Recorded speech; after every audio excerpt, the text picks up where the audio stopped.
څنګه زمره بخیر جوړه طبیعت مشته ژوند دی بخیر دی ستړی خو نه ان شاء الله الحمدلله هیڅ مشکل موږ په تاسو ویاړ لرو ان شاء الله بیغم اوسئ مشکل نشته ان شاء الله تاسو زموږ افتخار یاست څنګه ښه بخیر طبیعت مشته څنګه ښه بخیر طبیعت مشته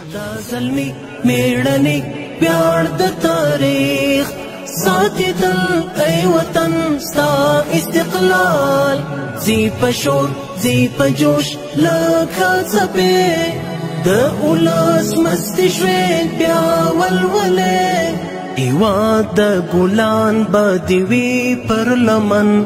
تر څو چې بچیان د خدمات ته وي ژمن تل دې وي واړه آباد ستا رغېدو ته چې څوک لاس په کار موږ دلته انشاءالله پر ذکر باندې پراته یاستو او هیڅ چاته اجازه نه ورکوو چې دلته او